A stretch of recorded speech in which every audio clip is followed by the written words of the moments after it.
Let's learn about data science. As previously mentioned, data scientists use data and programming to answer real-world questions. Although different from the field of computer science, there are many overlaps in the skill sets needed. Both careers are extremely popular right now, and it is valuable to learn both. The diagram shown here models one way to conduct a data science analysis. In general, data is collected from the real world and then processed into a suitable format.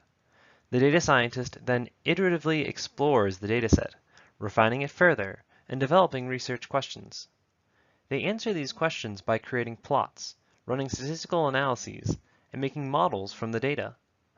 The results that they gather are reported back to interested stakeholders, who make decisions that affect the world. Of course, in practice, each data scientist develops their own process, but this model is well regarded.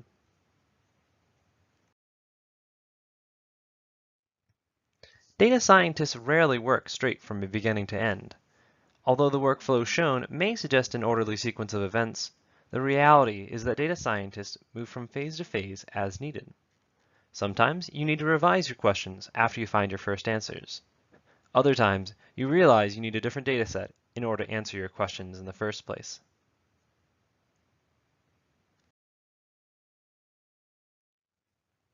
In many ways, a good scientist becomes a good storyteller. You are collecting data and analyzing it in order to tell a story. We very rarely learn universal truths, but instead building up evidence to support a particular hypothesis. Keep your audience in mind and the story that you ultimately want to tell.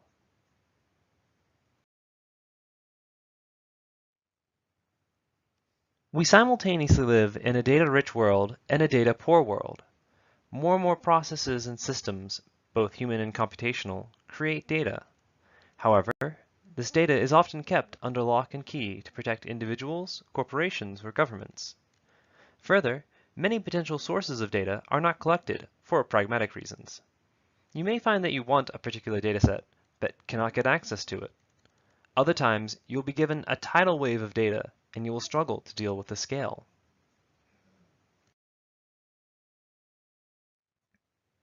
More and more data is available in the world each day. This tidal wave of data has led to the term big data, which can refer to data that is high in volume, changes rapidly, or has a very complex structure. Of course, the amusing secret is that most data is not big. But that does not mean these smaller datasets are not useful. You may eventually learn computational techniques to process big data. But for now, you should still appreciate the power of small datasets.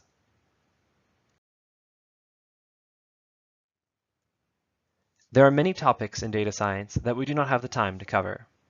Although it can be tricky to learn how to use advanced techniques in areas like machine learning, you might be surprised what you can accomplish on your own. You are encouraged to continue learning more about these advanced tools and techniques. For now, focus on the basics, making questions and building answers using basic data processing.